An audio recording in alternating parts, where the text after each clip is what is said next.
Ders 14'lə davam edirik. Dərs 13-də biz trigonometriya haqqında danışmışdıq. Bugün dərs 14-də mövzumuz trigonometrik tənliklərdir.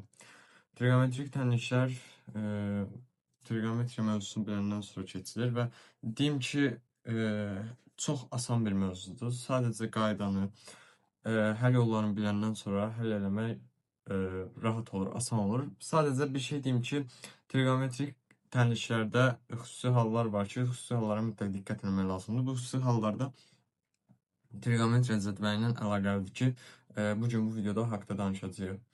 Trigonometrik tənliklərimiz, sadə trigonometrik tənliklərimiz var. Yəni, sadə trigonometrik tənliklərimiz dediyimiz elə sinus, kosinus, tangens və kotangensdir. Məsələn, bizə tutalım ki, tənlik verib, deyir ki, sinus x bərabərdir A tənliyinin həllini tapın. Sinus x tənliyini əgər A mənfi 1 ilə 1 arasındadırsa, əgər yox, A mənfi 1 ilə 1 arasındadır. Çünki sinusun qiymətlər çoxluğu, yəni funksiyamızda demişdik ki, sinusun, kosinusun ala biləcəyi qiymətlər çoxluğu nədir? Mənfi 1-dir, bir də 1-dir. Yəni, sərhəd olaraq onu qeyd edirik. Bu aralıqlarda sinus x bərabərdir A tənliyinin həlli x bərabərdir mənfi 1 üstü k aksinus A üstə gəlsin pi k. K daxildir nəyə? Z tam ədədlərə. Məsələn, tutalım ki, misal olaraq burada verilib, deyir ki, sinus x bərabərdir 2-də 1 tənliyini həll edin. Normal qaydada biz sinusun 2-də 1-i harada aldığını bilirik. 30-da sinus x 30-da 2-də 1-i alır. İndi həll olaraq biz deyirik ki, yəni bizdə məsələn arqumentin həllini istəyirsə, cavablarda fərqli bir şey verirsə, biz normal qaydada yazırıq ki, tənlik olaraq verilirsə, deyirik ki, x bərabərdir mənfi 1 üstü k, aksinus 2-də 1 üstə gəlsin pi k. Aksinus 2-də 1 də bildiyimiz, yəni sinusun tərsidir. Yəni burada biz radianla onun dərəcə ölçüsündə, yəni pi bölü 6 30 dərəcə pi bölü 6 ilə göstərir. Yəni biz burada normal qaydada 30 dərəcə yaza bilmərik, çünki trigonometriya bölməsində danışırıq. Yəni bizə qayda necə verilibsə, o şəkildə şey eləməliyik. Radianla pi bölü 6 da 30 dərəcə.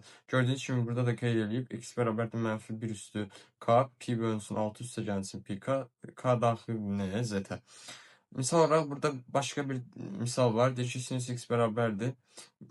Mənfi kök altı 2 bölü 2 tənliyini həll edin. Tənliyin həlli yenə x bərabərdir mənfi 1 üstü k arcsinus. Gətirib mənfi kök altı 2-ni yazırıq. Üstə gəlsin pi k. Sonda niyə pi k yazırıq? Çünki biz trigonometriya bölməsində onun dövrlərindən danışmışdıq. Bu pi k-nı siz hazır şəkildə, yəni cavablarda görəsiniz. Sadəcə burada bizə əsas olan, yəni məsələn bunu yadda saxlaya bilmirsiniz, mənfi 1 üstü k-nı falan. Normal qaydada əsas olan burada bizə dərəcədir, radian. Məsələn, mənfi kök altı 2 bölü 2. Normal qaydada sinus və kosinus 45-də kök altı 2-ni alır da. 45 də bizdə nədir? Radianla biz 45-i pi böl 4 şəklində deyirik. Sadəcə burada, yəni radianda parametr, yəni cavabda mənfi verdiyinə görə biz ən sonunda cavabımızın üstündə bir dənə k plus 1-i əlavə şəkildə yazmalıyıq. Çünki qaydamız bunu tələb edir. Qayda şəkli məsələn burada verilməsə, buna mütləq diqqət etmək lazımdır. Gördüyünüz kimi verdi. X bərabər mənfi 1 üstü k vurulsun. Sinus demişdik ki, tək funksiyadır. Sinus tək funksiya olduğuna görə bu mənfi gəldi qarşıya. Aksinus kök altı 2 bölünsün 2 plus pi k. Mənfi 1 burada əsasları eynidir. Biz demişik əsaslara eyni olan qüvvətlər vurulanında qüvvət üstləri toplanılır. Yəni bu mənfi 1-in üstündə bir dənə 1 var. Son şəkildə də yazır ki, mənfi 1 üstü k plus 1 vurulsun pi bölü 4 üstə gəlsin pi k. Digər tərəfdən kosinus x-ə baxsaq, kosinus x-in həllər çoxluğu biraz yenə fərqli olacaq. Gördüyünüz kimi aralığımız mənfi 1 və 1-dir. Kosinus x bərabərdir a. Burada həllimiz necə olacaq? X bərabərdir plus minus kosinus a üstə gəlsin. Artıq burada dövrümüz, yəni sonda dövrümüz bizim 2 pi k olacaq.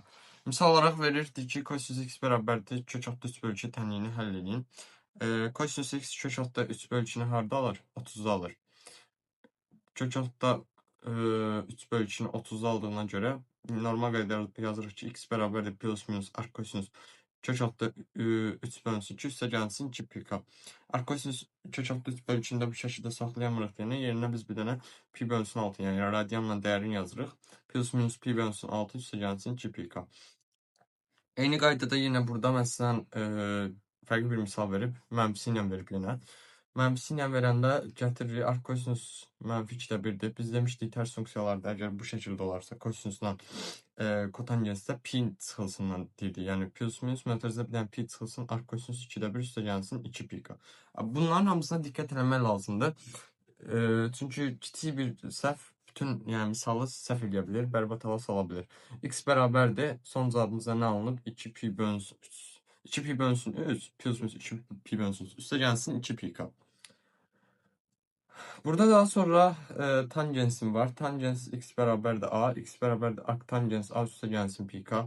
Kotangensdə də yenə arc kotangens a üstə gəlsin pi k şəklində olur.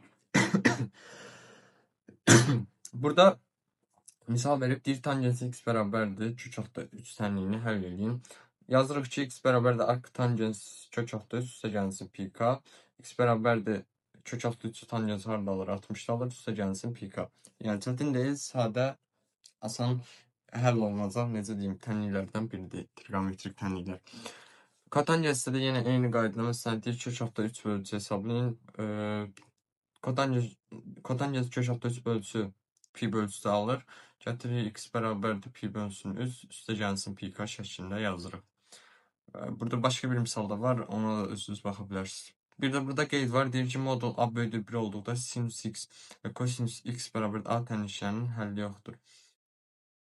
Məsələn, sinus x bərabərdir 3, kosinus x bərabərdir -2 həlli yoxdur. Çünki nəyə görə həlli yoxdur?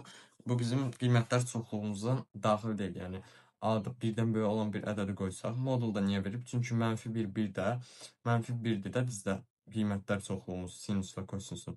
-1 birdən məsələn biz istənilən bir ədəd qoysaq, -2-ni qoysaq, yenə də -2 modulu 2 gəlsə birdən böyük olacaq. Amma biz həllər aralığımızı hara demişim? Yəni sinus və x-in ala biləcəyi qiymətlər aralığımız -1 olduğuna görə bunu deyirik ki, sinus x məsələn tutalım ki, bərabərdir 3 veribsə, bu tənliyimizin həlli olmayacaq. Kosinus x bərabərdir -2 deyirsə, bunun həlli olmayacaq.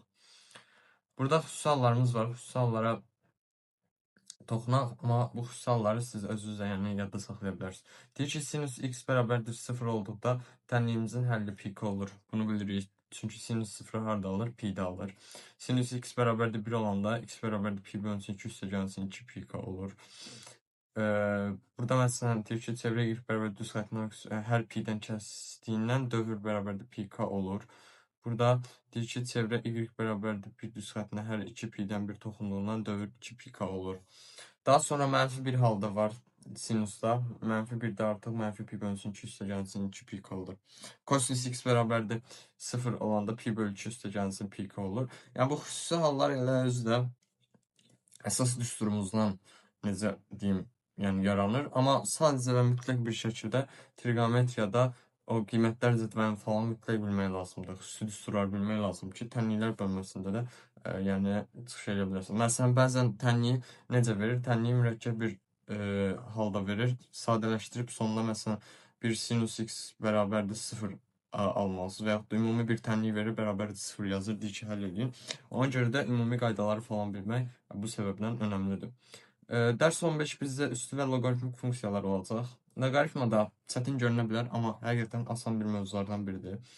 Yəni, aradakı bağı qorursaz, riyaziyyatın bütün mövzuları asandır. Sadəcə yaxşı öyrənmək lazımdır, qaydaları falan yaxşı bilmək lazımdır. Dərs 15 üstü və loqaritmik funksiyalar olacaq. Dərs 15-də görüşmək ümidi ilə. Sağ olun.